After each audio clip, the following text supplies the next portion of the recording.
Yo guys, what is going on? Welcome back to the channel. Let's get to assembling this thing. I'm not going to do like a tutorial of how to do the top end because I already have videos out there showing assembling this exact quad. So let's start with the ring gap, then we'll get everything on there and let's get this baby fired up. All right, let's check our ring gap.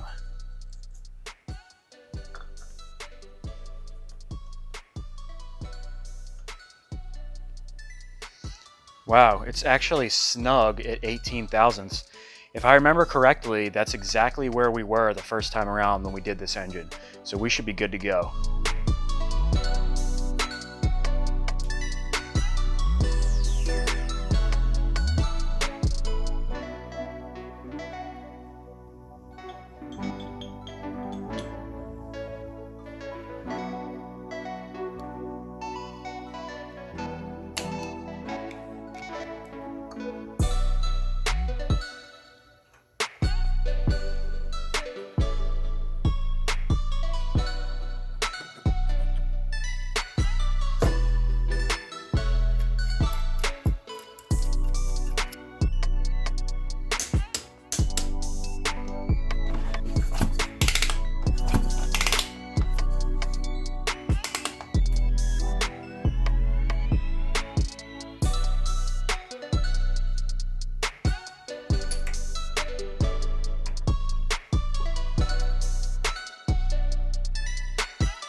All right, our cylinder is torqued down, so we're gonna do our leak down test. So in order to do that, we need to block off our intake, our exhaust. There's a little hole in the power valve. It's like a relief valve. And we also wanna put our spark plug in so that no air can get out. So we'll start with the intake. This is a little leak down system that I made. Plug the exhaust.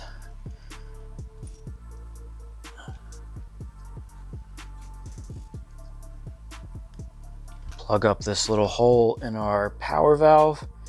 This is just a jet that I have plugged with RTV. And of course we want to plug up our spark plug hole. All right, now we're kind of at a weird angle here for you guys to see. But the inside is PSI, which is red. We only want to go to 7 PSI, which is very low at the bottom. You really don't want to go any higher than that or you risk blowing out your seals. So let's just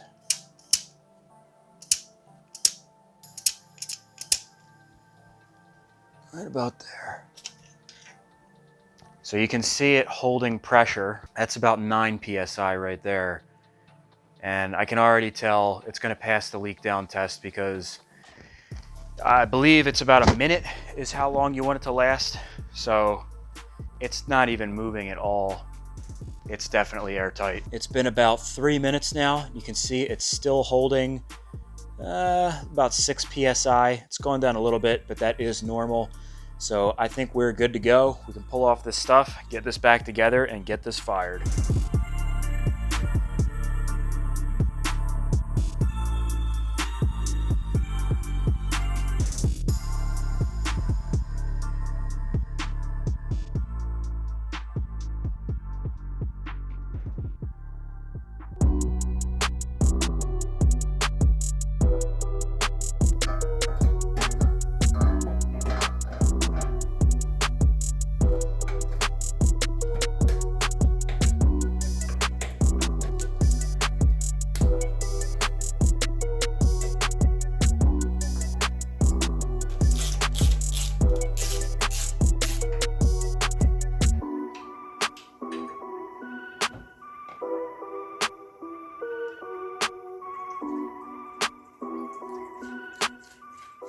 All right, we are ready to kick this thing over and fire it up.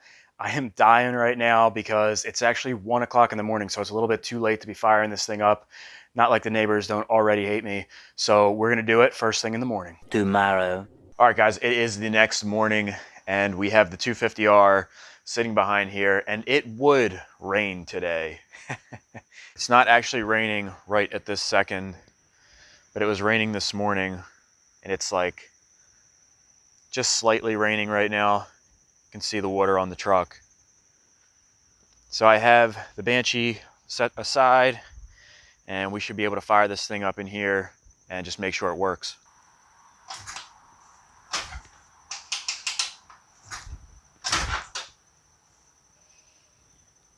Are you kidding me? Well, this is kind of crazy. This is just one of those little things you have when you're doing a custom build. So the kicker actually goes down and gets caught on the foot pedal now that I moved it back. So I'm just going to move that forward to where it was. And honestly, I'm okay with that. The brake pedal is not as frequented as the shifter, and it's only like a ½ inch. So it's no big deal. I'll just pull out those 2 bolts and move the cleat.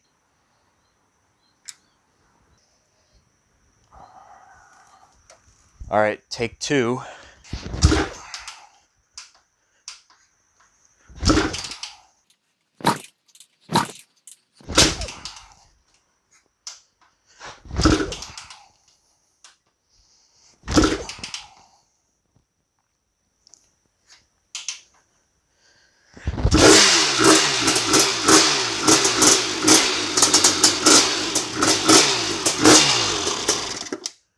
Got to adjust the idle up a little bit.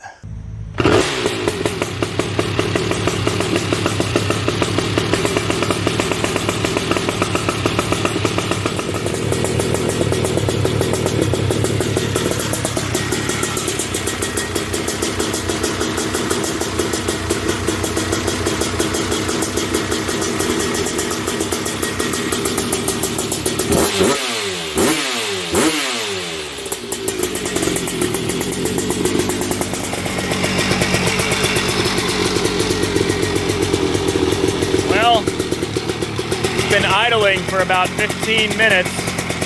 I do have this fan on it, but it seems to stay right in the 150s. Cylinder is 140-ish. The head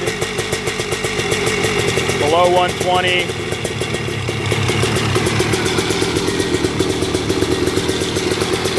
So it seems to be staying nice and cool. I don't know. All right, it runs. So definitely there's some tuning that needs to take place on this carburetor, but it runs really well. I'm happy with that. I think it was like the 6th kick it fired up. So we'll have to do another little break-in period, but we're good to go. All right, guys. Well, I got her all together, and I actually spent a good amount of time kind of playing with it and doing a little bit of tuning and stuff. And there were some things that needed to be changed, like that kicker you saw, just little stuff like that that you find after a build. Some stuff that I did, I put silicone on the exhaust. I don't know if you guys will be able to see in there, but there's red silicone, high temp silicone up there on the header, and then there's also high temp silicone on all of these little rivets. That was something I was afraid of.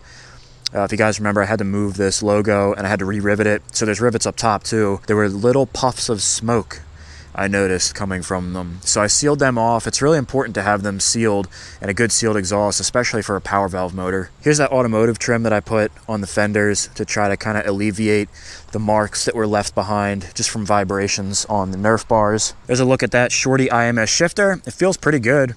And this blue line right here I added, that's actually hooked up to a little vent on the power valve. So I looked up online, apparently it isn't abnormal that you have a little bit of exhaust coming out of there, and I was getting little speckles of oil and stuff because we're running a really rich mixture, so it was getting a little bit of sludge coming out of that. So I read that you can put a fuel line on it, so I have that running down here going out the back. It looks pretty clean. Now I had to go back to the 38 millimeter carb. So this is the 38 millimeter Shorty that we originally had on it, and I made all the lines nice and clean. We're not going to have any issues with that thing melting off on the exhaust. I also added this fuel filter in here, and I think I'm pretty sure I know why this thing fried. So if you guys remember when I was at the dunes, I was having issues with the carb. As soon as I got there, it was leaking. So I didn't film this, but I was working on it in the parking lot. So it was leaking out the overflow, and I pulled the bowl off. The needle valve looked like it was clean and everything. So I lowered the bowl height to try to get more pressure on that needle valve and hopefully stop the leak.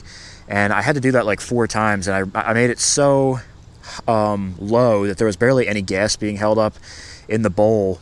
And sure enough, I found out when I got home. I pulled everything apart, and the needle valve seat had this like sludge in it. It was like this gelatin.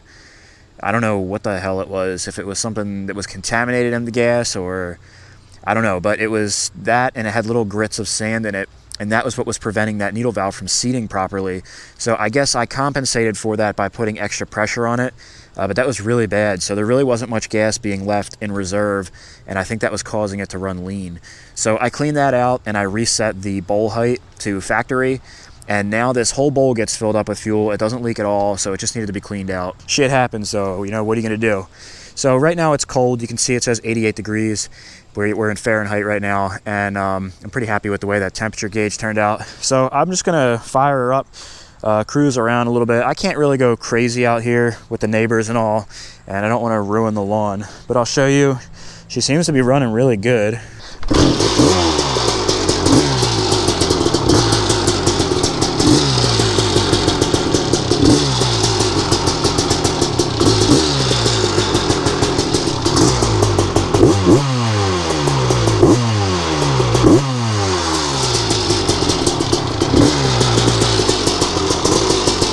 Sounds pretty good though. So I richened up the jetting just a little bit down low on the Pilot. I changed the needle, and I actually took the main down because it was bogging a little bit. If you like tried to snap it like that, it would bog. So I dropped the main down to a 175. And my Pilot, I think the Pilot's actually still a 42, and I richened up the fuel air screw a little bit, and I changed to a CEJ needle, I think.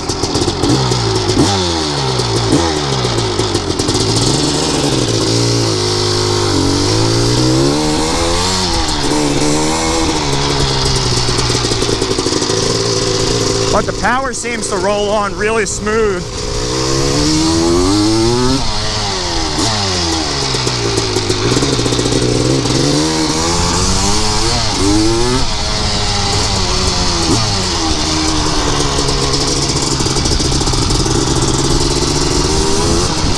Like I said, I can't really go crazy here on the lawn.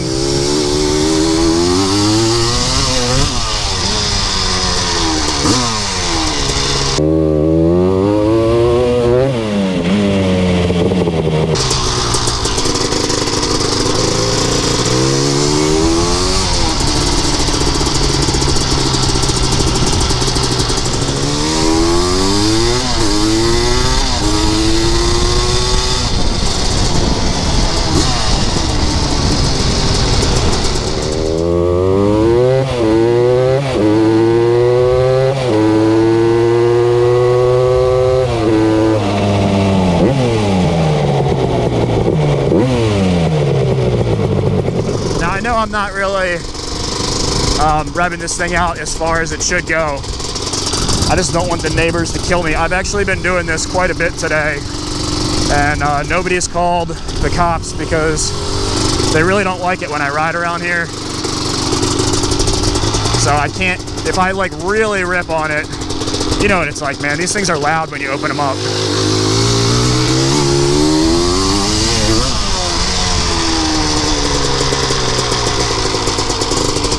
Should be interesting when I get to take this to the track. Even just like going down the curb right there, it soaks up the bumps a lot better than other machines I've ridden. So I haven't really had a chance to actually feel the potential of these Fox floats and the Elka rear suspension. It's going to be really cool to check that out.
That's pretty much all I can do here. So it's at 160 right now.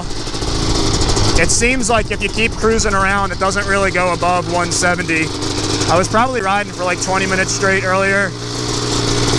Oh shit, Matt's here.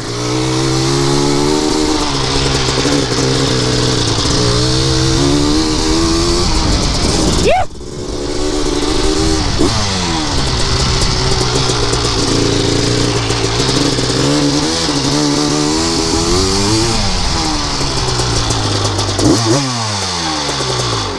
What's up, dude? What's going on, man? What, you got headphones on? I'm kind of missing some critical parts in here. Dude, so this is Matt's top-notch ride. Oh, yeah. Daily driver with daily problems. Yeah, so he's been dealing with an electrical problem, like a crazy one, an unknown problem. Yeah, ghost. Can you get out of there? Sounding good, man. Yeah, dude. Just making a quick video. What's up, man? Dude, vacation starts now. Yeah. So this is Matt's first time riding this thing.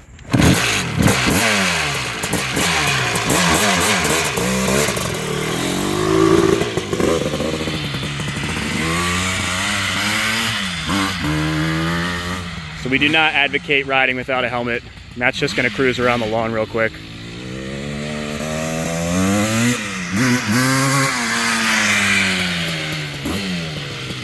It runs good. I mean, it's got pretty good power and everything, but it's definitely not as fast as the Banshee. Not as powerful as the Banshee, though. You know, it really sucks to say, but it's still so much fun. I'm sure when you open it up, though, and get it like all up in the R's and everything. Well, we got to watch the yard too, so. Yeah, so it'll probably, I'm sure it I can. definitely goes, like, for sure. Like, yeah. And you know what I love the most out of this thing? What? His pipe's up here. And my calves won't get burnt on this thing as much as the Banshee. Yeah, Matt's been roasted by the Banshee at least twice. And you know it. All right, guys, so the 250R is alive again. We won't really be able to open it up until we take it out to the trails. So next week, I'm planning to bring this out to the trails, probably up to the coal mines, and just test it out and everything, because you could see, like, we weren't really getting into the power band here on the lawn and everything, and with the neighbors, all that bullshit. But yeah, so I'm going away for the weekend. First thing on Monday, I'm probably going to take this thing out, and we'll get to see what it can really do. I appreciate everybody watching. If anybody's followed the series, let me know what you think, and I will see you in the next video. Peace out.